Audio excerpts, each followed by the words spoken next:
Hello guys, welcome to coaching home 24/7। दोस्तों, आज के इस वीडियो में हम डिस्कस करेंगे एडवांस ऑर्गेनाइजर मॉडल।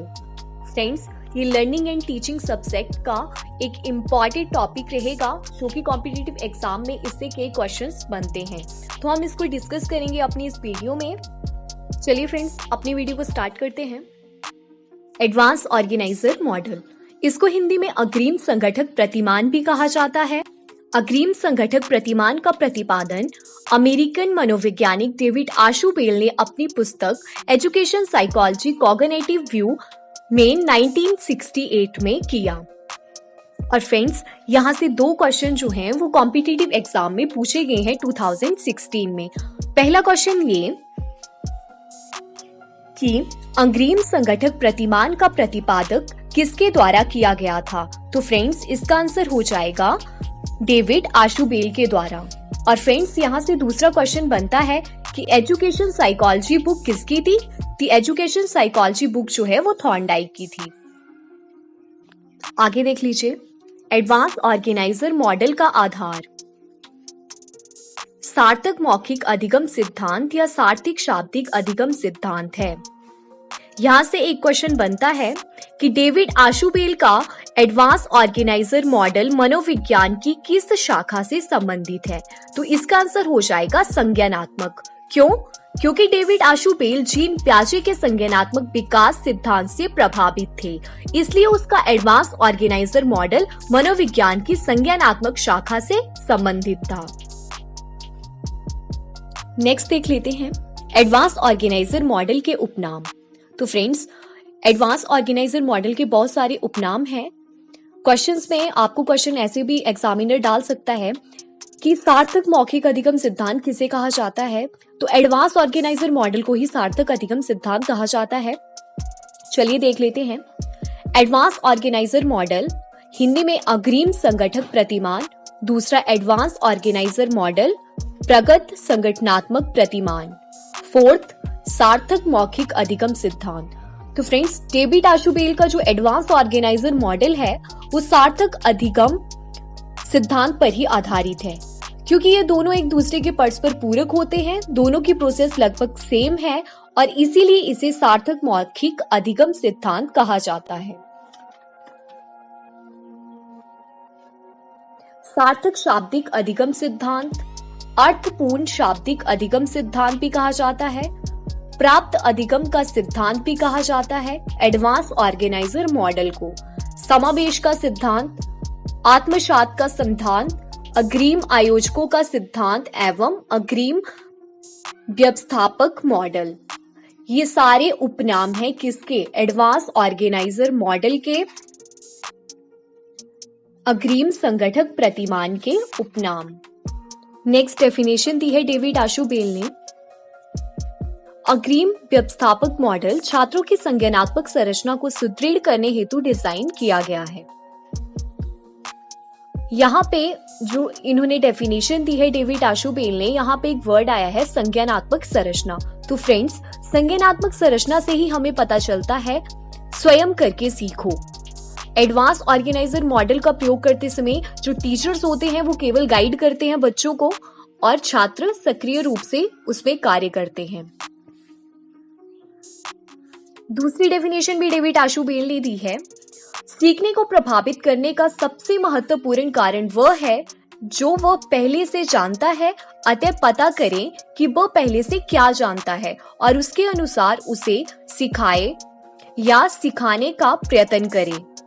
तो ये डेविड आशुबेल ने डेफिनेशन दी है। तो फ्रेंड्स, इनका कहने का मतलब है कि कोई एक बच्चा है, चाइल्ड है, उसने पहले से किसी चीज, वस्तु या कोई भी चीज है, बुक है, उसके बारे में उसको कितना नॉलेज है, उसका पता करें कि बच्चे को कितना ज्ञान है और उसके अकॉर्डिंग ही बच्चे का ज्ञान जो है वो आगे उसको चलकर और बढ़ाएं। उसके पूर्व ज्ञान में नए ज्ञान का समावेश करना ही एडवांस ऑर्गेनाइजर मॉडल कहलाता है। नेक्स्ट है हमारा एडवांस ऑर्गेनाइजर मॉडल की विशेषताएं। तो फ्रेंड्स, इसकी जो कैरेक्टरिस्टिक्स हैं वो काफी कॉम्पिटिटिव एग्जाम में काफी क्वेश्चन इससे पूछे गए हैं, तो इनको ध्यान से देखिएगा। पहली इसकी जो विशेषता है, अग्रिम संगठक प्रतिमान का केंद्र बिंदु या प्रमुख उद्देश्य तथ्यों एवं संप्रत्यों का अवबोध कराना। तो फ्रेंड्स ये क्वेश्चन जो है वो 2016 फिजिक्स में पूछा गया है यहाँ से। तो क्वेश्चन कैसे पूछता है एग्जामिनर, किस शिक्षण प्रतिमान का केंद्र बिंदु या प्रमुख उद्देश्य तथ्यों एवं संप्रत्यों का अवबोध कराना है? तो इसका आंसर हो जाएगा अग्रिम संगठक प्रतिमान का। नेक्स्ट इसकी कैरेक्टरिस्टिक्स है, अग्रिम संगठक प्रतिमान सार्थक मौखिक अधिगम सिद्धांत पर आधारित है। क्वेश्चन कैसे बनता है,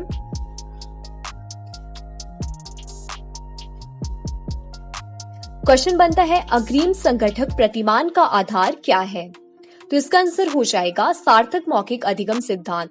फ्रेंड्स यहाँ से क्वेश्चन जो है वो 2016 पॉलिटिकल साइंस में पूछा गया था। नेक्स्ट कैरेक्टरिस्टिक्स देख लेते हैं, अग्रिम संगठक प्रतिमान सूचना प्रक्रिया सिद्धांत पर आधारित है। तो फ्रेंड्स क्वेश्चन ऐसे बनता है कि कौन सा प्रतिमान सूचना प्रक्रिया सिद्धांत पर आधारित है? तो अग्रिम संगठक प्रतिमान सूचना प्रक्रिया सिद्धांत पर आधारित है।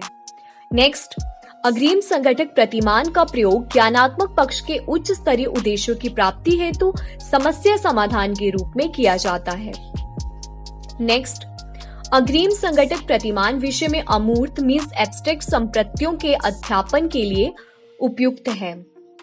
नेक्स्ट, अग्रिम संगठक प्रक्रिया निगमनात्मक तरीके से चलती है, मीन्स ऊपर से नीचे। क्वेश्चन यहां से ऐसे बनता है कि अग्रिम संगठक प्रक्रिया का रूप क्या है? तो इसका जो आंसर है वो हो जाएगा निगमनात्मक, मीन्स ऊपर से नीचे।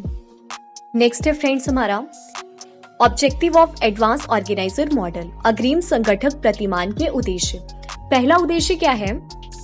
तथ्यों एवं संप्रत्यों का अवबोध करवाना। दूसरा, ज्ञान पुंज में संबंध स्थापित करना, मीन्स ज्ञानात्मक पक्ष से संबंधित है ये। छात्रों की संज्ञानात्मक संरचना को मजबूत करना, पाठ्य पुस्तक या विषय वस्तु को सरल, रोचक या सार्थक बनाना। ये इसके 4 उद्देश्य हैं जो कि इंपॉर्टेंट हैं। नेक्स्ट, इसके तत्व, एडवांस ऑर्गेनाइजर मॉडल के तत्व। पहला इसका जो एलिमेंट्स है वो है लक्ष्य एवं उद्देश्य। दूसरा संरचना, सामाजिक प्रणाली, मूल्यांकन या फिर सहायक प्रणाली।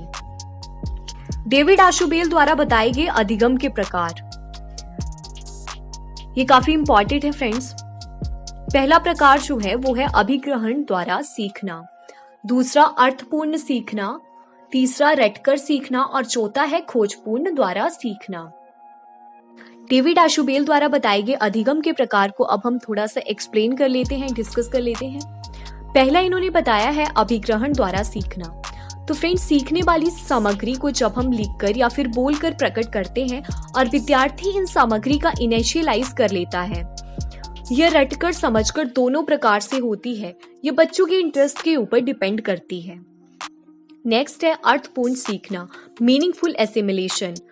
जब हम पाठ को समझ लेते हैं फिर उसका आत्मसातीकरण करते हैं, यानी पास्ट नॉलेज का यूज करके फिर नए ज्ञान का समावेश करना ही अर्थपूर्ण सीखना, मीनिंगफुल एसिमिलेशन कहलाता है।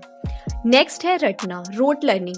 वैसे तो फ्रेंड्स जो रटना विधि होती है उसको गलत माना जाता है, बट जो हमारी रोट लर्निंग होती है उसका भी हमारी लाइफ में काफी इंपॉर्टेंस होती है।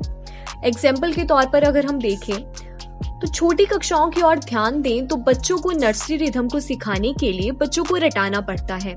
छोटी कक्षा में उनको अंकों का ज्ञान देना, अक्षरों का ज्ञान देना, अल्फाबेट्स के बारे में बताना, तो लॉजिकली बच्चों की रीजनिंग इतनी डेवलप नहीं होती है, इसीलिए जरूरी है छोटी कक्षा के बच्चों के लिए। नेक्स्ट है फ्रेंड्स हमारा खोजपूर्ण द्वारा सीखना, डिस्कवरी लर्निंग। इसमें नया विचार बनता है। यह भी 2 प्रकार की होती है, रटकर अन्वेषण करना या फिर अर्थपूर्ण सीखना। फ्रेंड्स यहाँ पे हम एक एग्जांपल ले लेते हैं, भारत डैश में आजाद हुआ। तो फ्रेंड्स यहाँ पे कई बच्चे जो हैं वो सिंपली इसका आंसर जो है वो लर्न कर लेंगे कि भारत जो है वो 15 अगस्त 1947 को आजाद हुआ, और कई बच्चे जो है वो लॉजिकली तरीके से इसका आंसर ढूंढेंगे, कुछ बच्चे सीधा रट लेंगे।